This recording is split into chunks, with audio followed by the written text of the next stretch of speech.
കഴിഞ്ഞ ക്ലാസ്സിൽ നമ്മൾ സൂര്യന്റെ എനർജി എങ്ങനെയാണ് വരുന്നത്, അത് എങ്ങനെയൊക്കെയാണ് അന്തരീക്ഷത്തെ ചൂട് പിടിപ്പിക്കുന്നത്, എങ്ങനെയൊക്കെയാണ് നമ്മുടെ ചൂടിനെ ബാലൻസ് ചെയ്യുന്നതൊക്കെ നമ്മൾ ഡിസ്കസ് ചെയ്യുന്നു അല്ലെ.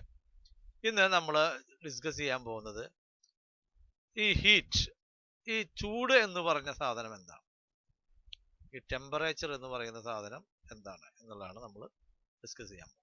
Okay, you have learned that the earth's surface as well as its near atmosphere is heated by insolation. അല്ലേ? ഇൻസുലേഷൻ എന്ന് പറഞ്ഞ ഒരു പ്രോസസ്സ് നടക്കുന്നത് കൊണ്ടാണ്. അവനാണല്ലോ കാരണക്കാരൻ, സൂര്യനാണല്ലോ കാരണക്കാരൻ. സൂര്യനിൽ നിന്ന് വരുന്ന ആ ഊർജം, ആ വരവ് അല്ലേ, നമ്മളെ എന്ത് പറയുന്നു, നമ്മുടെ സർഫേസിനെയും അതോടൊപ്പം തന്നെ അതിൻ്റെ അറ്റ്മോസ്ഫിയറിനെ നിയർ ബൈ ഇതിനെ ചൂട് പിടിപ്പിക്കുന്നു അല്ലേ. ടെമ്പറേച്ചർ എന്ന് പറഞ്ഞാൽ temperature is the degree of hotness of the atmosphere. Temperature എന്ന് പറഞ്ഞാൽ ദ ഡിഗ്രി എന്ന് പറഞ്ഞാൽ അളവ് of the hotness of the atmosphere. അറ്റ്മോസ്ഫിയറിന്റെ ചൂടിന്റെ അളവിനെയാണെന്ന് പറയാ ടെമ്പറേച്ചർ എന്ന് പറയാ. Temperature is the degree of hotness of the atmosphere. It is from the weather condition at 2 p.m. that the meteorologists measure the maximum temperature of a day. അപ്പോൾ ഒരു ദിവസം ഏറ്റവും കൂടുതൽ ചൂട് അനുഭവപ്പെടുന്ന സമയം എപ്പോഴാണ്?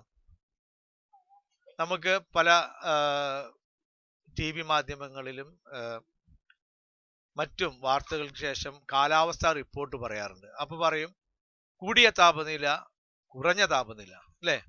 അപ്പൊ ഒരു ദിവസത്തെ കൂടിയ താപനില 24 മണിക്കൂറിൽ എപ്പോഴാണ് അനുഭവപ്പെടുക? മെറ്റീരിയോളജിസ്റ്റിന്റെ അഭിപ്രായത്തില് അത് 2 മണിക്കാണ്. ഉച്ച തിരിഞ്ഞുള്ള 2 മണിക്കാണ് ഇത് രേഖപ്പെടുത്തുന്നത്. ദ മിനിമം ടെമ്പറേച്ചർ, അപ്പൊ ഏറ്റവും കുറവ് ടെമ്പറേച്ചർ എപ്പോഴായിരിക്കും? റൈറ്റ് അല്ലെ, ജസ്റ്റ് ബിഫോർ ദ സൺറൈസ്, അതായത് സൂര്യൻ ഉദിക്കുന്നതിന് തൊട്ടു മുമ്പുള്ള സമയമായിരിക്കും എന്ത് ഏറ്റവും കുറവ് സമയം രേഖപ്പെടുത്തുന്നത്. Discuss why the maximum and the minimum temperature are being recorded at 2 p.m. And just before sunrise respectively. എന്തുകൊണ്ടാണ് ഇങ്ങനെ രേഖപ്പെടുത്തുന്നത്, ഈ സമയങ്ങൾ രേഖപ്പെടുത്തുന്നത്? അതിന് ആൻസർ ആണ് the maximum intensity of the sunrise is at 12 noon അല്ലെ, 12 മണിക്കാണ് ചൂടിന്റെ തീവ്രത അനുഭവപ്പെടുന്നത്. But the maximum temperature of the atmosphere is felt about 2 in the afternoon. പക്ഷെ അറ്റ്മോസ്ഫിയർ ചൂട് പിടിക്കണം എന്നുണ്ടെങ്കിൽ ഈ വന്നത് തിരിച്ചു പോകണ്ടേ. അപ്പൊ വന്നു കഴിഞ്ഞ് 2 മണിക്കൂറിനുള്ളിൽ അവൻ തിരിച്ച് ടെറസ്ട്രിയൽ റേഡിയേഷൻ നടത്തിയിട്ടാണ് അറ്റ്മോസ്ഫിയറിനെ ചൂട് പിടിപ്പിക്കുന്നത് അല്ലെ. Because it takes about 2 hours to heat the atmosphere by the terrestrial radiation. That is why the maximum temperature is the day is recorded at 2 in the afternoon. Similarly, the atmosphere temperature decreases very slowly. പിന്നെ അവിടെ നിന്ന് atmosphere temperature കുറഞ്ഞു വരും. It is only after 4 in the morning that the atmosphere temperature falls. രാവിലെ 4 മണിക്ക് ശേഷമാണ് ഈ atmospheric temperature കുറഞ്ഞു വരുന്നത്. The minimum temperature of a day is record at 5 in the morning or just before the sunrise. ഇനി നമ്മളോട് മറ്റൊരു പ്രധാനപ്പെട്ട ചോദ്യം, what is the instrument used to measure temperature? Temperature അളക്കാൻ ഉപയോഗിക്കുന്ന ഉപകരണം എന്താണ്? നമുക്ക് എല്ലാവർക്കും അറിയാം അല്ലെ. എന്താണ്? തെർമോമീറ്റർ ആണ് അല്ലെ. Measure the atmosphere temperature at fixed time daily and display it in the school notice board or classroom. നമുക്കൊരു കാര്യം ചെയ്യാം, സ്കൂളൊക്കെ തുറന്നിട്ട് ഓരോ ദിവസത്തെയും ടെമ്പറേച്ചറുകൾ നമ്മുടെ തെർമോസ്ഫിയറിൽ അളന്നിട്ട് നമുക്ക് ഒരു നോട്ടീസ് ബോർഡിൽ ചെയ്യാം കേട്ടോ. Look at the weather information shown in figure 1.4. The terms maximum and minimum temperature are usages quite familiar to you since they frequently appear in the media. അല്ലെ, നമുക്കറിയാം കൂടിയ താപനില, കുറഞ്ഞ താപനില എന്നൊക്കെ നമുക്ക് നമ്മുടെ മീഡിയകളിൽ പറയുന്നത് നമ്മൾ അനുഭവപ്പെട്ടിട്ടുള്ളതാണ് അല്ലേ. ഇനി നമുക്ക് അവയെക്കുറിച്ചൊന്ന് ജസ്റ്റ് ഒന്ന് മനസ്സിലാക്കാം. The difference between the maximum and the minimum temperature of a day is called diurnal range of temperature. എന്താണ്? മാക്സിമം ടെമ്പറേച്ചറിന്റെയും മിനിമം ടെമ്പറേച്ചറിന്റെയും വ്യത്യാസമാണ് called diurnal range of temperature എന്ന് പറയുന്നത്. അതിൻ്റെ ഒരു ടേബിളാണ്.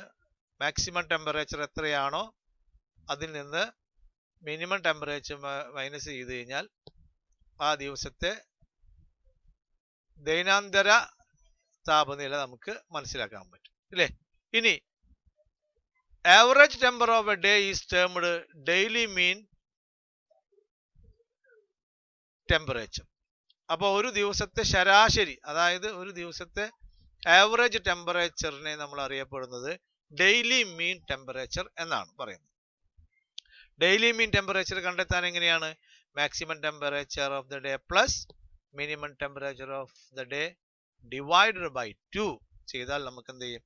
ഒരു ദിവസത്തെ ശരാശരി അല്ലെ, ആ ദിവസത്തെ ഒരു ആവറേജ് നമ്മളിപ്പോൾ ഇവിടെ ഒക്കെ കൊടുക്കാറില്ലേ, അപ്പോൾ നമ്മൾ കൊടുക്കാറില്ല 32 സെൽഷ്യസ് നമ്മൾ ഒന്നാമത്തെ മാപ്പിൽ കണ്ടില്ലേ, അതൊക്കെ ആവറേജ് ടെമ്പറേച്ചറാണ്. ഒരു ദിവസത്തെ ആവറേജ്, ആ ഒരു ടെമ്പറേച്ചർ അവിടെ അനുഭവപ്പെട്ടിട്ടുണ്ട് എന്നാണ് മനസ്സിലാക്കുന്നത്. Calculate diurnal and daily mean temperature of places shown in the weather report അല്ലേ. ഇതാ ഇവിടെ ഉള്ള ഒരു മാക്സിമം ടെമ്പറേച്ചർ കൊച്ചിയിലെ 32 ഡിഗ്രി സെൽഷ്യസ് ആണ് അല്ലേ. മിനിമം എത്രയാണ്? 26 ഡിഗ്രി സെൽഷ്യസ് ആണ്. ഇതിനെ നമ്മൾ അതിന്റെ diurnal ടെമ്പറേച്ചർ കാണാൻ 32 ഡിഗ്രി മൈനസ് 26, അപ്പോൾ 6 ഡിഗ്രി സെൽഷ്യസ് ആണ് നമുക്ക് diurnal ടെമ്പറേച്ചർ കിട്ടുക. എന്നാൽ നമുക്ക് ആവറേജ് ടെമ്പറേച്ചർ എത്രയാവുക? 32 പ്ലസ് 26 ഡിവൈഡഡ് ബൈ 6. അപ്പോൾ 32ഉം 26ഉം കൂട്ടിയാൽ 58 കിട്ടും. 58/2 ഈസ് കോൾഡ് എത്ര കിട്ടുക? 28 ഡിഗ്രിയാണ് കൊച്ചിയിലെ അന്നത്തെ ദിവസത്തെ ആവറേജ് ടെമ്പറേച്ചർ. അപ്പൊ ഇതുപോലെ തന്നെയാണ് നമ്മൾ തിരുവനന്തപുരത്തെയും കാണേണ്ടത്. ഓക്കെ, ഇനി മാക്സിമം ആൻഡ് മിനിമം തെർമോമീറ്റർ, ഇത് ആണ് നമ്മൾ ഉപയോഗിക്കുന്ന ഉപകരണം. Okay,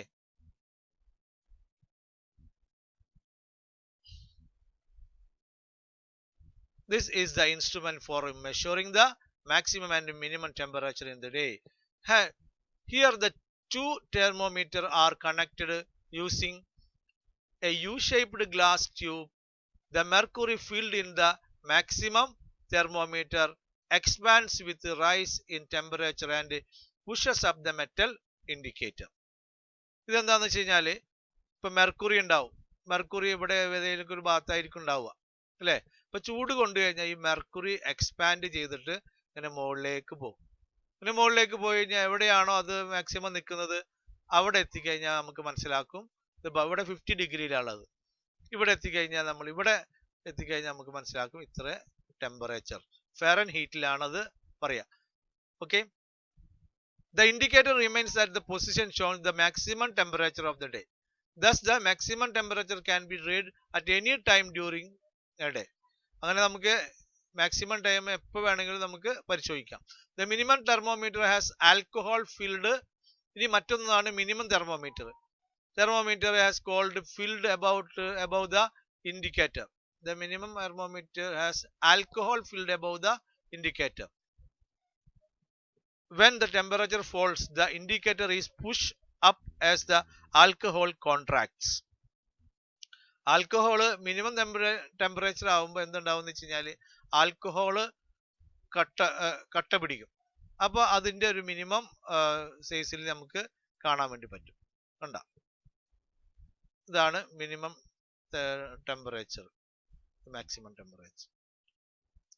The minimum temperature can be read from the position of the indicator at any time. The minimum temperature can be read from the position of the indicator at any time. നമ്മൾ എപ്പോൾ വേണമെങ്കിലും അത് കാണാൻ വേണ്ടി സാധിക്കും എന്നാണ് പറയുന്നത്. ഇനി മറ്റൊരു മാപ്പ് നമുക്ക് പരിശോധിക്കാം. The temperature distribution map can be prepared based on the temperature record at different place. ഒരു മാപ്പാണ് നമ്മളിപ്പോൾ ഇവിടെ കാണുന്നത്. ഇത് എന്താണ്? ഇത് prepared distribution map can be prepared based on the temperature recorded at different place. വ്യത്യസ്ത സ്ഥലങ്ങളിൽ രേഖപ്പെടുത്തിയ ടെമ്പറേച്ചറിന്റെ ഒരു മാപ്പാണത്. ഈ മാപ്പ് നോക്കുമ്പോൾ എന്താണ്? You can see smooth curved line connecting the place having equal temperature അല്ലെ. ഇപ്പൊ ഇതാ നോക്കൂ, ഇവിടെ 34 ഡിഗ്രി ആണ് അല്ലെ. ഇവിടെ 34 ഡിഗ്രി ആണ് കാണുന്നത് അല്ലെ. ഇവിടെയും 34 ആണ്. അപ്പൊ ഈ രണ്ട് രേഖകൾ, അപ്പൊ ഈ പോകുന്ന വഴിയിലൊക്കെ 34 ആണ് കേട്ടോ. ഈ ഇവിടൊക്കെ 34 ഡിഗ്രി ആണ്. അപ്പൊ 34 കണക്ട് ചെയ്ത് വരച്ചിരിക്കുകയാണ്. ഇവിടെ 32, ഇവിടെ ഇങ്ങനെ കണക്ട് ചെയ്ത് ഇങ്ങനെ വരച്ച് അപ്പൊ അങ്ങനെ നമുക്കൊരു ലൈൻ, ഒരു ഇമാജിനറി ലൈൻ നമുക്ക് കിട്ടുന്നുണ്ട് അല്ലെ. Okay, smooth curved line connecting the place having equal temperature. This method used to represent the distribution of temperature in maps. അതായത് ടെമ്പറേച്ചർ മാപ്പുകളിൽ ടെമ്പറേച്ചറിന്റെ ഡിസ്ട്രിബ്യൂഷൻ കാണിക്കാൻ വേണ്ടിയിട്ട് ഉപയോഗിക്കുന്ന ഒരു ഇമാജിനറി ലൈൻ ആണ്. The imaginary line connecting place having equal atmosphere temperature is called isotherms. ഇങ്ങനെ നമ്മൾ സാങ്കല്പികമായി വരക്കുന്ന ഈ വരകളെയാണെന്ന് പറയാ, ഈ ലൈനിനെയാണെന്ന് പറയാ isotherms എന്ന് പറയുന്നത്. Okay, you know that temperature varies from place to place on the earth surface അല്ലെ. ടെമ്പറേച്ചർ വ്യത്യസ്തമാണ്, ഓരോ സ്ഥലങ്ങൾക്കനുസരിച്ച് ഇത് വ്യത്യസ്തമാണ് അല്ലെ എന്നുള്ളത് നമുക്ക് മനസ്സിലായി. എല്ലാ സ്ഥലത്തും ഒരുപോലെ അല്ല എന്നുള്ളത് മനസ്സിലായി. നമുക്ക് അതിന്റെ കാരണം എന്താണെന്ന് കണ്ടെത്താം. Factors influence the distribution of temperature. നമുക്ക് ഇതിന്റെ കാരണങ്ങൾ എന്തൊക്കെയാണെന്ന് കണ്ടെത്താം. ഒന്നാമത്തെ കാരണം ലാറ്റിറ്റ്യൂഡ് ആണ്. ലാറ്റിറ്റ്യൂഡ് എന്താണെന്നുള്ളത് ആദ്യം നമുക്ക് മനസ്സിലാക്കണം അല്ലെ. നമ്മുടെ ഭൂമിയാണ് ഈ കാണുന്നത്. ഓക്കെ, ഭൂമിയുടെ സൂര്യപ്രകാശം ലഭിക്കുന്ന ഈ ഭാഗമാണ് വെളിച്ചമായി കാണുന്നത്. ഇവിടെ ഇരുട്ടാണ്, രാത്രിയാണ് അല്ലെ. അപ്പൊ സൂര്യപ്രകാശം നമുക്ക് ലഭിക്കുന്നത് കാണാൻ കഴിയും. സൺറൈസ് വരുന്നു അല്ലെ. ഇതാണ് നോർത്ത് പോള്, ഇതാണ് സൗത്ത് പോൾ. ഓക്കെ, അപ്പൊ ഇവിടെയാണ് സൂര്യൻ എന്ന് വിചാരിക്കും അല്ലെ. അപ്പൊ സൂര്യപ്രകാശം ഏറ്റവും കൂടുതൽ കിട്ടുന്ന പ്രദേശമാണ് ഇവിടെ. അപ്പൊ ഇങ്ങോട്ടേക്ക് കൂടുതൽ ശക്തമായ സൂര്യപ്രകാശം ഇങ്ങോട്ടേക്കാവുമ്പോഴും എന്താണ്, ഇതിനെ ഇങ്ങനെ ചെരിഞ്ഞിട്ടാണ് പോവുക അല്ലെ. ഇങ്ങനെ പോകുമ്പോ ഇതിന് അല്ലെ ദൂരം കൂടുതലാണ് അല്ലെ. ഇവിടെയല്ലേ ഏറ്റവും അടുത്ത് കിടക്കുന്നത്. അപ്പോ ഈ ദൂരം കൂടുതൽ സ്ഥലത്ത് ചൂട് കുറവായിരിക്കും ഓട്ടോമാറ്റിക് ആയിട്ട് അല്ലെ. ഇപ്പൊ ഉദാഹരണത്തിന് നമ്മൾ ഓരോരോ പൊസിഷനുകളെ ബന്ധപ്പെടുത്താൻ വേണ്ടിയിട്ട് ഭൂമിയെ ഹൊറിസോണ്ടൽ ആയിട്ട് ഇങ്ങനെ നമ്മൾ രേഖപ്പെടുത്തിയിട്ടുണ്ട്. ഒരു സർക്കിൾ മോഡലില് നമ്മൾ ഒരു ലൈൻ വരച്ചിട്ടുണ്ട് ഇങ്ങനെ ഹൊറിസോണ്ടൽ. ഇതിനെയാണെന്ന് പറയാം ലാറ്റിറ്റ്യൂഡ് എന്ന് പറയുന്നത്. അങ്ങനെ നിരവധി ലാറ്റിറ്റ്യൂഡുകൾ ഉണ്ട്. അപ്പൊ പ്രധാനപ്പെട്ട ലാറ്റിറ്റ്യൂഡ് ആണ് ഒന്ന് ഇക്വേറ്റർ. ഇതാണ് ഏറ്റവും ഭൂമിയുടെ മധ്യത്തിലൂടെ പോകുന്നതിനാണ് ഇക്വേറ്റർ എന്ന് പറയുന്നത്. ഇതാണ് അതിനു മുകളിലുള്ള നോർത്ത്. ഇത് ഭൂമിയെ രണ്ടാക്കി തിരിക്കാം, നോർത്തേൺ ഹെമിസ്ഫിയർ, സദേൺ ഹെമിസ്ഫിയർ അല്ലെ. അടിയുള്ള ഭാഗത്തിന് സദേൺ ഹെമിസ്ഫിയർ, മുകളിലുള്ള ഭാഗത്തിന് നോർത്തേൺ ഹെമിസ്ഫിയർ. അപ്പൊ നോർത്തേൺ ഹെമിസ്ഫിയറിൽ എന്താണ് ഉള്ളതാണ് ഈ പ്രധാനപ്പെട്ട ഒരു രേഖ. മറ്റൊരു പ്രധാനപ്പെട്ട രേഖ ഇവിടെയാണ്. ഓക്കെ, ഇത് 23 ഡിഗ്രിയുള്ള ട്രോപ്പിക് ഓഫ് ക്യാൻസർ, അതായത് ഉത്തരായന രേഖ. ഇത് ആർട്ടിക്കിൾ സർക്കിൾ, ഇത് ദക്ഷിണായന രേഖ. ഇതാണ് അല്ലെ. അപ്പൊ ഇവിടെയൊക്കെ ലഭിക്കുന്ന സൂര്യപ്രകാശത്തിന് വ്യത്യാസമുണ്ട് അല്ലെ. ഇവിടെ നോക്കിയേ, ഇവിടെ ഇങ്ങോട്ടേക്ക് പോകും തോറും എന്താണ്, സൂര്യപ്രകാശത്തിന് കൂടുതൽ ചരിഞ്ഞു പോകേണ്ടിയിരിക്കുന്നു. അപ്പോ സ്വാഭാവികമായിട്ട് എന്താണ്, അവിടങ്ങളിൽ ചൂട് കുറവേ അനുഭവപ്പെടും അല്ല. ഇവിടേക്കൊക്കെ കൂടുതൽ ദൂരം സഞ്ചരിക്കണം സൂര്യപ്രകാശത്തിന്. അപ്പൊ എന്താണ്, ചൂട് കുറവായിരിക്കും. അപ്പൊ സൂര്യൻ വെർട്ടിക്കൽ ആയിട്ട് ഇവിടെ പതിക്കുന്ന സ്ഥലത്താണ് ഏറ്റവും കൂടുതൽ ചൂട് അനുഭവപ്പെടുക. അതാണ് ലാറ്റിറ്റ്യൂഡ് എന്ന് നമ്മൾ പറയുന്നത്. ഒരു ചോദ്യം നമുക്ക് എപ്പോഴും സ്വാഭാവികമായിട്ടും, how is sunlight distributed temperature and frigid zone. Temperature zone എന്ന് പറയുന്ന സോണും ഫ്രിജിഡ് സോൺ എന്ന് പറയുന്ന സോണും നമുക്കുണ്ട്. എങ്ങനെയാണ് അവിടെ ടെമ്പറേച്ചർ ഡിസ്ട്രിബ്യൂട്ട് ഇതായിരുന്നു നമ്മുടെ ചോദ്യം അല്ലെ. അപ്പോ ഇതില് ഉത്തരം എന്താണെന്ന് നമുക്ക് കണ്ടെത്തുന്നത് അല്ലെ. അതായത് നമ്മളിവിടെ നമ്മുടെ ചിത്രത്തില് ഇതാണ് Tropic of Cancer. Tropic of ക്യാൻസറിന്റെയും Tropic of Arctic Circle northern ഹെമിസ്ഫിയറിൽ ഈ ഏരിയ, അതേപോലെ സദേൺ ഹെമിസ്ഫിയറിലെ ട്രോപ്പിക് ഓഫ് കാപ്രിക്കോണിന്റെയും അന്റാർട്ടിക് സർക്കിളിന്റെയും ഈ ഏരിയ, ഈ രണ്ട് ഏരിയകളെയാണ് നമ്മൾ ടെമ്പറേച്ചർ സോൺ എന്ന് പറയുന്നത്. അപ്പൊ അങ്ങോട്ടേക്ക് സൺറൈസ് ചെരിഞ്ഞാണ് പോവുക. അതുപോലെ തന്നെ അവിടെ സൺറൈസിന്റെ സ്പീഡ്, അതായത് ദൂരം കൂടുതലാണ്. അപ്പൊ അതുകൊണ്ട് തന്നെ ത്രൂ ഔട്ട് ദ ഇയർ ഈ ഏരിയയിലും അതുപോലെ തന്നെ ഈ ഏരിയയിലും ചൂട് കുറവായിരിക്കും അനുഭവപ്പെടും. ഇനി ഇവിടുന്ന് ഇങ്ങോട്ടേക്കുള്ള ഏരിയ, അത് ആർട്ടിക് സർക്കിൾ മുതൽ നോർത്ത് പോൾ വരെയും അന്റാർട്ടിക് സർക്കിൾ മുതൽ സൗത്ത് പോൾ വരെയുള്ള ഏരിയയിൽ ഭയങ്കരമായ തണുപ്പാണ് ഉണ്ടാവുക. അതുകൊണ്ടാണ് അതിനെ ഫ്രിജിഡ് സോൺ എന്ന് പറയുന്നത്. ഓക്കെ, നേരത്തെ പറഞ്ഞ പോലെ the region between the tropic of cancer and article circle in the northern hemisphere and Tropic of Capricorn and Antarctic Circle in Southern Hemisphere are the temperature zones. Slanting sunrise falls on temperature zone. ചെരിഞ്ഞാണ് അങ്ങോട്ടേക്ക് ഇത് പതിക്കുന്നത്, sunrise പതിക്കുന്നത്. So less heat is experience ചെയ്യുക. അപ്പൊ അവിടെ കുറവാണ്, ഭൂമിയുടെ സെൻട്രലിൽ പതിക്കുന്നതിനേക്കാൾ കുറവ് ടെമ്പറേച്ചർ ആണ് അവിടെ, ചൂടാണ് അവിടെ അനുഭവപ്പെടുന്നത്. ദ സമ്മർ ഈസ് വാം, അതായത് സമ്മർ ടൈമിൽ, അതായത് വേനൽക്കാല സമയത്ത് അവിടെ വാം ആയിരിക്കും. Mild and comfortable, but the winter is severe. എന്നാൽ വിന്റർ ടൈമില്, അതായത് തണുപ്പ് കാലത്ത് അതികഠിനമായ തണുപ്പായിരിക്കും. ഇനി നമുക്ക് region between the Antarctic circle and north Paul, നമ്മൾ നേരത്തെ പറഞ്ഞു Antarctic circle and south Paul are the frigid zone. Here the sunrise are very much inclined and so, അവിടെ സ്ലാൻഡിങ് അല്ല, നല്ല ചെരിഞ്ഞിട്ടാണ് പോവുക. So the heat received by this region is comparatively very low. Okay. The angle of incidence of the sunrise becomes more inclined on approaching the poles. നമുക്കിത് അറിയാം, ഇതാണ് Paul's. ഈ പോൾസിലേക്ക് പോകുന്നതോറും ഈ slanting, അതായത് ചെരിവ് കൂടുതലാണ് അല്ലെ. Okay, approaching the pole there occurs more energy loss as the sun rays have to travel along. അല്ലെ, അവിടെ എന്താണ്, സൂര്യന്റെ പ്രകാശത്തിന് ശക്തമായിട്ടുള്ള എനർജി ലോസ് ഉണ്ടാവും. ഇങ്ങോട്ടേക്ക് എത്തുമ്പോഴേക്കും എനർജി ലോസ് സംഭവിക്കും അല്ലെ. Because the sunrays have to travel more through the അറ്റ്മോസ്ഫിയറിലൂടെ ഒരുപാട് ദൂരം സഞ്ചരിക്കണം. അപ്പൊ ഇവിടേക്ക് എത്തുമ്പോഴേക്കും അതിന്റെ ചൂട് കുറയും. അപ്പൊ എന്താണ്, കാലാന്തരത്തിൽ അവിടെ ഇങ്ങനെ ചൂട് കുറഞ്ഞ് അവിടെ തണുത്ത ഏരിയ ആയി മാറുകയാണ്. Through the atmosphere or to the inclination. ഈ ചെരിവ് മൂലമാണ് അങ്ങനെ സംഭവിക്കുന്നത്. ഓക്കെ, ഇതാണ് നമ്മൾ ലാറ്റിറ്റ്യൂഡിനെ പറ്റി പറഞ്ഞത്. അതായത് പ്രധാനപ്പെട്ട ലാറ്റിറ്റ്യൂഡുകൾ equator, Tropic of Cancer, Tropic of Capricorn, Arctic Circle, Antarctic Circle. ഇതിലൊക്കെ ഒരേപോലെയല്ല ഹീറ്റ് കിട്ടുന്നത്. അതിന്റെ കാരണം the slanting or inclination of the sunrays. ചില സ്ഥലങ്ങളിൽ സൺറൈസിന് കൂടുതൽ ദൂരം സഞ്ചരിക്കേണ്ടി വരുന്നു, ചില സ്ഥലങ്ങളിൽ കുറച്ചേ വരുന്നുള്ളൂ. അപ്പൊ കുറച്ച് വരുന്ന സ്ഥലത്ത് ചൂട് കൂടുതലായിരിക്കും, കൂടുതൽ ട്രാവൽ ചെയ്യേണ്ട സ്ഥലത്ത് കുറവ് ചൂടായിരിക്കും ലഭിക്കും. ഇനി നമുക്ക് വേറൊരു കാര്യം ഓൾട്ടിറ്റ്യൂഡാണ്.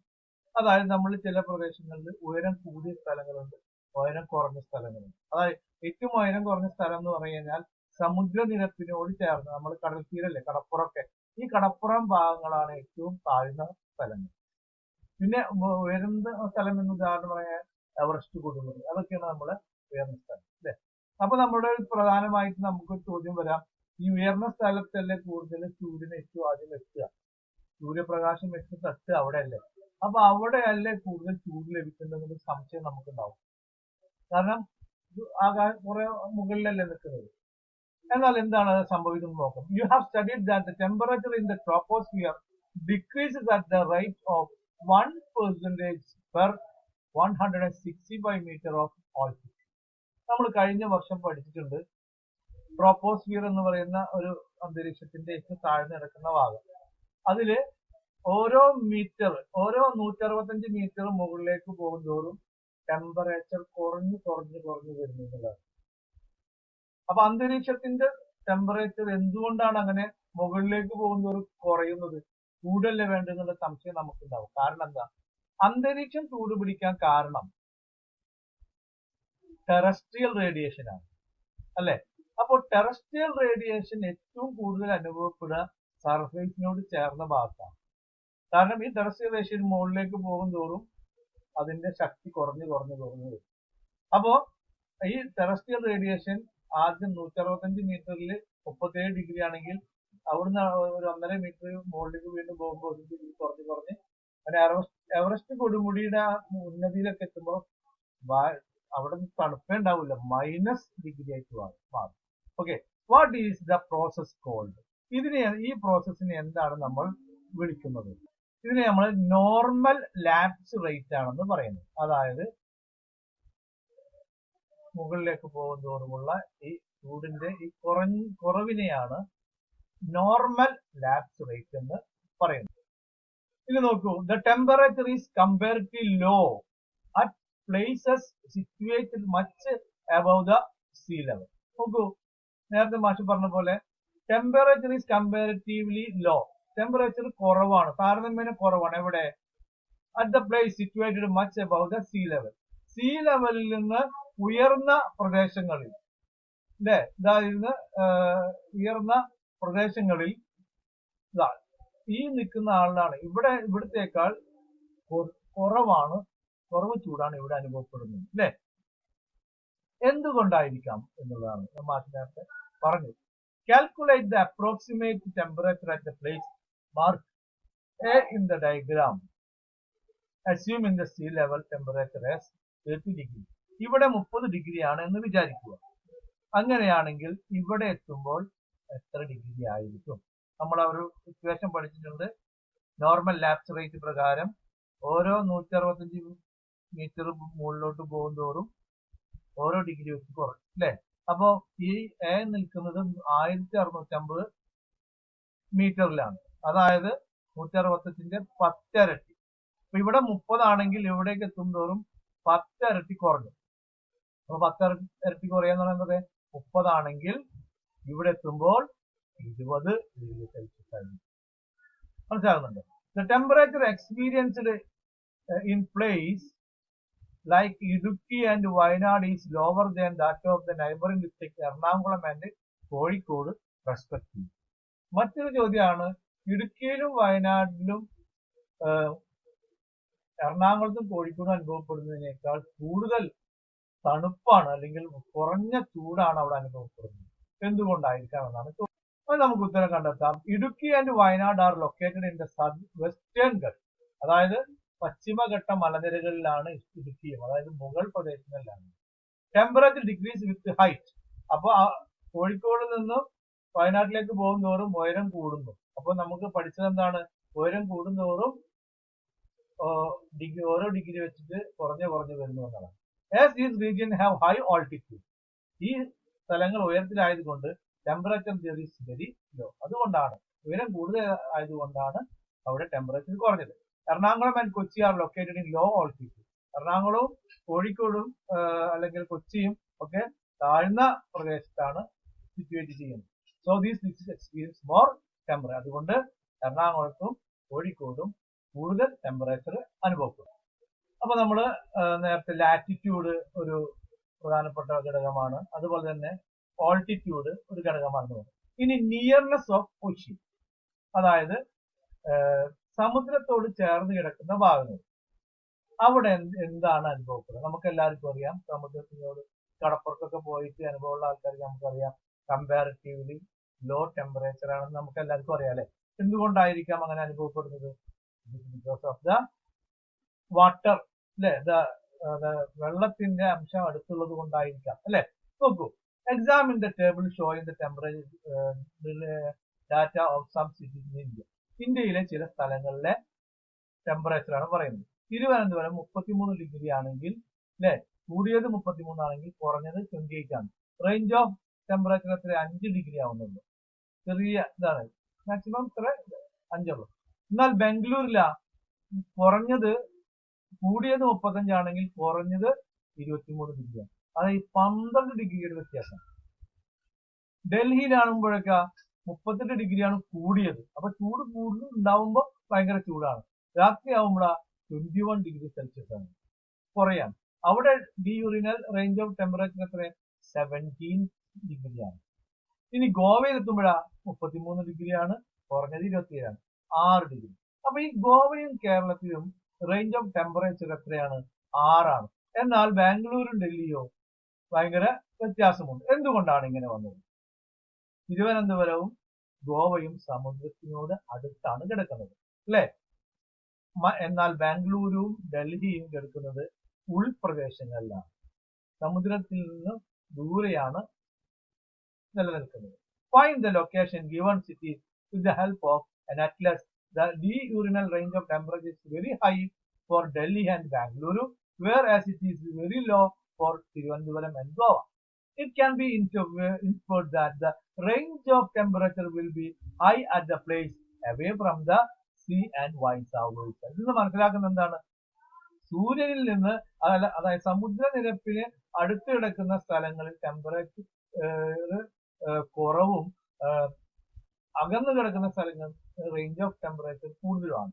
Temperature remains moderate place close to sea, അല്ലെ? കടലിനോട് ചേർന്ന് കിടക്കുന്ന സ്ഥലത്ത് മോഡറേറ്റ് ടെമ്പറേച്ചർ ആണ്. This is because of the heating of the land causes wind to blow from sea to land and cooling of land causes wind to blow from land to sea. എന്താ?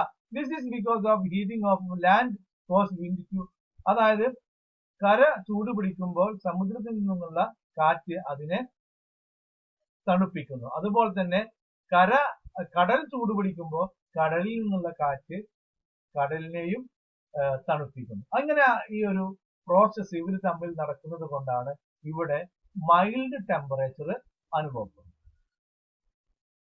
Generally Kerala experience moderate temperature. Why? നമുക്കറിയാലോ, Kerala is located nearest to the sea. That's why Kerala experience moderate temperature. ഇനി അടുത്തതാണ് wind. കാറ്റും ചൂട് കുറക്കാനും കൂട്ടാനും കാരണക്കാരനാവുന്നു, അല്ലെ? ഒന്ന് നോക്കിയേ.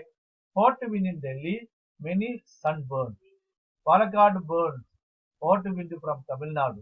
Called wind, snowfall in the valley. ചൂടുകാറ്റ് ഡൽഹിയിൽ, ഒരുപാട് ആൾക്കാർക്ക് സൂര്യാഘാതം ഏറ്റു. പാലക്കാട് പൊള്ളുന്നു, അല്ലെ? തമിഴ്നാട്ടിൽ നിന്നുള്ള കാറ്റുകൊണ്ട്. പിന്നെ cold wind, snowfall in the valley. തണുപ്പ് ശീതക്കാറ്റ് കൊണ്ട് താഴ്വാരങ്ങളിൽ മഞ്ഞ് വീഴ്ച സംഭവിക്കുന്നു. Observe the news headline. The warm and the cold wind can respectively rise or lower the temperature of the place which they passes. നമുക്കെല്ലാവർക്കും അറിയാം, ഒരു ചൂടുള്ള സ്ഥലത്തേക്ക് ഒരു തണുത്ത കാറ്റ് വരുമ്പോൾ ആ തണുത്ത കാറ്റ് ആ ചൂടുള്ള സ്ഥലത്തിനെ തണുപ്പിക്കുകയും, അല്ലെ? അതുപോലെ തന്നെ ചൂടുള്ള ഒരു കാറ്റ് നല്ല തണുത്ത സ്ഥലത്തേക്ക് വരുമ്പോൾ അവിടെ ചൂടാക്കുകയും ചെയ്യുന്നത് കാര്യം നമുക്ക് എല്ലാവർക്കും അറിയാം. Discuss the class in the class influence of the wind in regulating the temperature of the region. Note തയ്യാറാക്കാനാണ് പറയുന്നത്, അല്ലെ? The temperature of place vary in accordance with its latitudinal location, altitude, nearness to sea, winds, etc. ഇതിൽ നിന്ന് നമുക്ക് എന്ത് മനസ്സിലായി? ലാറ്റിറ്റ്യൂഡിന്റെ place ആയാലും altitude, nearness to see, കാറ്റ്, ഇതൊക്കെ ടെമ്പറേച്ചറിനെ വ്യത്യസ്തമാക്കാൻ സഹായിക്കുന്നു എന്നുള്ളത് നമുക്ക് മനസ്സിലായി. ഇനി നമുക്ക് താഴെ കാണുന്ന ഒരു മാപ്പ് ഒന്ന് പരിശോധിച്ച് നോക്കൂ. നമുക്കറിയാം, ഈ വരകളൊക്കെ നമ്മൾ നേരത്തെ പറഞ്ഞുള്ളതാണ്, അല്ലെ? ഈക്വൽ ടെമ്പറേച്ചറിനെ, അല്ലെ? ഇതൊക്കെ ഈ വരൊക്കെ 4 ഡിഗ്രി ഉള്ള ഏരിയ ആണ്, അല്ലെ? ഈ വരകളുടെ പ്രത്യേകത ഒന്ന് നോക്കിയേ. ഇവിടൊക്കെ വളഞ്ഞു മുളഞ്ഞിട്ടൊക്കെയാണ് പോയിരിക്കുന്നത്, അല്ലെ? എന്നാൽ ഇവിടെയോ സ്ട്രൈറ്റ് ആയിട്ടാണ് പോയിരിക്കുന്നത്. ഓക്കെ, അല്ലെ? എന്താണ് ഇതിന് മനസ്സിലാവുന്നത്? Observe the figure. The smooth curved lines represent the temperature record at different place throughout the ഈ earth circle. What are these lines called? നോക്കൂ, isotherms in the southern hemisphere are mostly parallel to the equator compared to those in the northern hemisphere. നമ്മൾ ഇതിൽ നോക്കിയേ, northern hemisphere ഇതാണ് northern hemisphere. Northern ഹെമിസ്ഫിയറിനേക്കാൾ southern ഹെമിസ്ഫിയറിലെ ഐസോതേർംസ് ഒക്കെ എങ്ങനെയാണ്? വളരെ parallel ആയിട്ടാണ് പോയിരിക്കുന്നത്. എന്തുകൊണ്ടാണ് ഇങ്ങനെ സംഭവിക്കുന്നത്?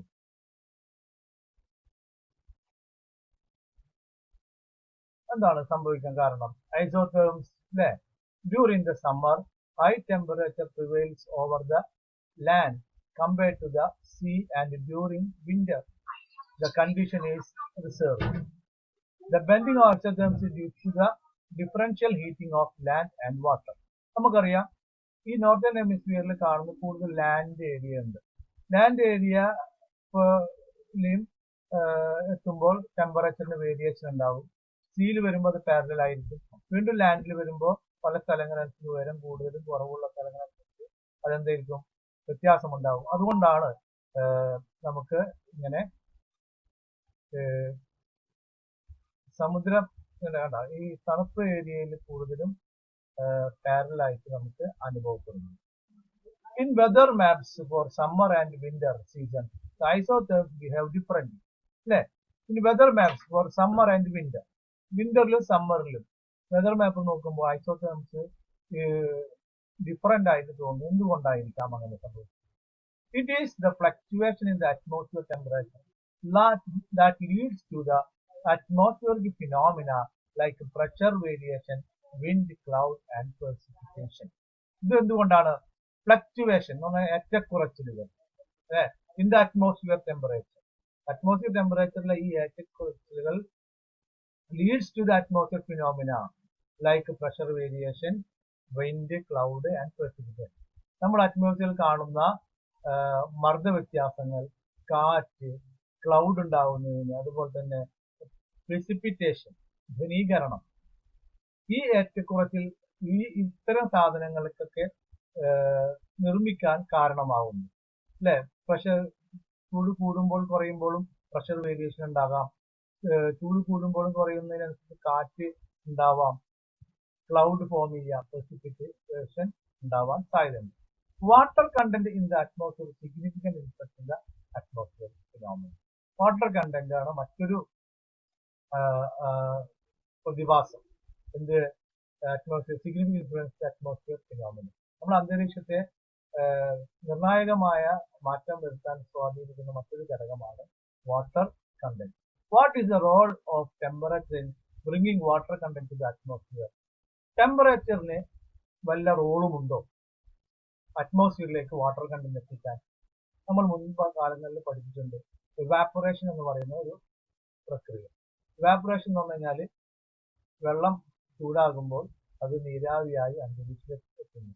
അപ്പോൾ അന്തരീക്ഷത്തിൽ വാട്ടർ കണ്ടൻസ് എത്തുന്നത് ടെമ്പറേച്ചർ ഉള്ളത് കൊണ്ടാണ്. അടുത്ത പാഠഭാഗത്തിൽ നമുക്ക് വാട്ടർ കണ്ടൻസിന്റെ ഇൻഫ്ലുവൻസ് എന്താണെന്നുള്ളത് നമുക്ക് ചർച്ച ചെയ്യാം.